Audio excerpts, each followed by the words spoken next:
Okay, don't mind me literally in my robe because I just got out of the shower, but I saw this comment and I was like, I immediately need to respond to this. So if you know me, when I'm constantly yapping about compliant documentation, I am always stating that I'm using Minnesota State Medicaid statutes as my guide for compliance purposes, right? And for 99.9% of people in outpatient therapy, Minnesota Medicaid like standards are going to be like sufficient for what you're needing. The only exceptions might be if your particular state has like weird, funky Medicaid stuff. But for all the commercial payers, like Minnesota state statutes for Medicaid compliance is going to be like compliant for, again, all the commercial payers.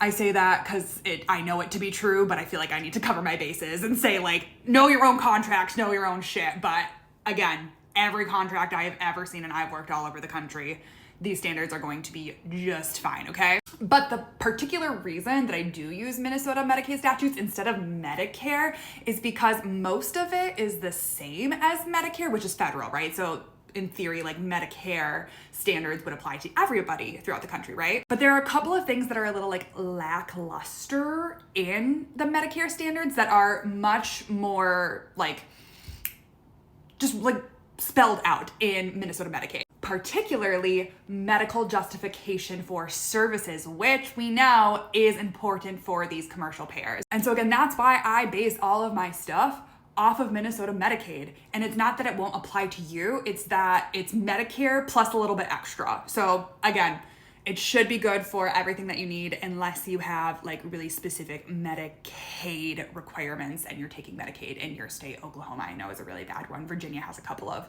like specific medical justification stuff too. So just know that, know your own rules. I'm always saying go read your state Medicaid statutes, even if you don't take Medicaid, because there's just a lot of information in there that is actually very helpful when it comes to like documentation, but also like supervision standards, and it's just helpful. Go read your state Medicaid statutes.